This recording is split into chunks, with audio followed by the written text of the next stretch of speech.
Welcome back. Bulletin کا باقاعدہ آغاز کریں گے اور سب سے پہلے آپ کو بتائیں کہ سپریم کورٹ میں زیر سماعت بینچز کے اختیارات کیس میں جسٹس محمد علی مظہر کا 20 صفحات پر مشتمل نوٹ جاری کر دیا گیا۔ جسٹس محمد علی مظہر نے اپنے نوٹ میں لکھا کہ قوانین کے آئینی ہونے یا نہ ہونے کا جائزہ صرف آئینی بینچ لے سکتا ہے، کسی ریگولر بینچ کے پاس آئینی تشریح کا اختیار نہیں۔ جسٹس محمد علی مظہر نے لکھا کہ آئینی بینچ نے درست طور پر 2 رکنی بینچ کے حکم نامے واپس لیے۔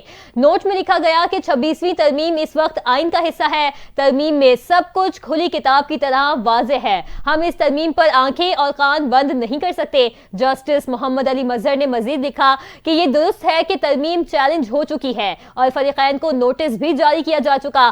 کیس فل کورٹ میں بھیجنے کی درخواست کا میٹر پر فیصلہ ابھی باقی ہے۔ ترمیم کو پارلیمنٹ یا سپریم کورٹ کا فیصلہ ہی ختم کر سکتا ہے۔ جب تک ایسا نہیں ہوتا معاملات اسی ترمیم کے تحت ہی چلیں گے۔ جسٹس محمد علی مظہر نے مزید کہا آئینی تشریح کم از کم 5 رکنی آئینی بینچ ہی کر سکتا ہے، کسی ریگولر بینچ کو وہ نہیں کرنا چاہیے جو اختیار موجودہ آئین سے اسے نہیں دیتا۔ 2 رکنی بینچ کے ٹیکس کیس میں بنیادی حکم نامے واپس ہو چکے ہیں۔ بنیادی حکم ناموں کے بعد کی ساری کارروائی بے وقت ہے۔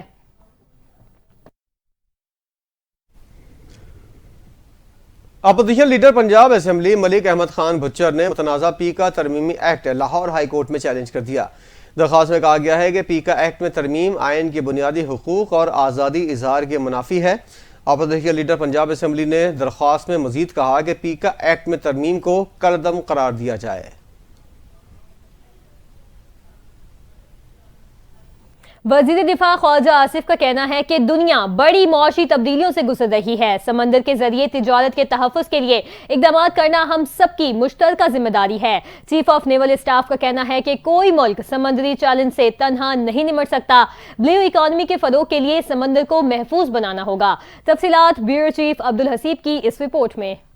کراچی میں نویں امن مشق کے تیسرے روز امن ڈائیلاگ کے افتتاحی سیشن سے خطاب کے دوران وزیر دفاع خواجہ آصف نے کہا کہ اس وقت تجارتی ٹیرف دنیا کے لیے ایک بڑا چیلنج ہے۔ دنیا کے معاشی نظام کا انحصار سمندر پر ہے۔ بحر ہند عالمی تیل اور گیس کے 50% ذخائر رکھتا ہے۔ ایسے میں سمندری تجارت کو تحفظ فراہم کرنا ہم سب کی مشترکہ ذمہ داری ہے۔ Today I would like to extend my heartfelt gratitude to the Chief of Naval Staff, whose unwavering commitment to foster collaborative efforts for maritime security have made this dialogue a reality, setting a benchmark for international maritime engagements. Chief of naval staff admiral Naveed Ashraf نے کہا کہ امن مشقیں مشرقی اور مغربی ممالک کے درمیان پل کا کردار ادا کر رہی ہیں۔ امن ڈائیلاگ کا مقصد بلیو اکانومی کو فروغ دینے کے لیے سمندر کو محفوظ بنانا ہے۔ Exercise Aman, conceived in 2007, has blossomed from a seedling of regional collaboration into a sturdy oak of global maritime security, uniting 60 nations this year. Senator Mushahid حسین سید نے کہا کہ محفوظ سمندر محفوظ تجارت کا ضامن ہے۔ امن ڈائیلاگ کے پہلے پینل ڈسکشن کے دوران مختلف ممالک نے میری ٹائم سیکیورٹی کے حوالے سے مختلف تجاویز پیش کیے اور شرکاء کے سوالات کے جوابات دیے۔ کیمرامین شامیر کے ساتھ Abdulhasib, bureau chief NTN news, Karachi. وزیر اعلیٰ پختونخوا علی امین گنڈا پور کا کہنا ہے بانی پی ٹی آئی سے جب میری ملاقات ہوئی تو انہوں نے مجھ سے ناراضگی کی کوئی بات نہیں کی۔ ان کے دل میں کیا ہے اس پر میں کچھ نہیں کہہ سکتا۔ مجھے بانی پی ٹی آئی کے ساتھ ملاقات کے لیے نہیں چھوڑتے۔ حکومت کے ساتھ مذاکرات کے حوالے سے گفتگو کرتے ہوئے انہوں نے کہا اگر حکومت ہمارے مطالبات پورے کرتی ہے تو مذاکرات دوبارہ شروع ہو سکتے ہیں۔ انہوں نے کہا کہ مذاکرات کے لیے ہم نے اور حکومت نے کمیٹی بنائی تھی، ہمارے مطالبات پر عمل نہیں ہوا تو ہم نے مذاکرات ختم کر دیے۔ وزیر اعلیٰ کے پی کا کہنا تھا کہ ہمارے صوبے کی گورننس پر صرف بیانیہ بنایا جا رہا ہے، دیگر صوبوں کی حکومتیں ہمارے ساتھ بیٹھ کر مناظرہ کر لیں۔ پاکستان تحریک انصاف میں اختلافات کے حوالے سے سوال پر انہوں نے کہا پارٹی کے اندر ہر حلقے میں مخالفت ہوتی ہے۔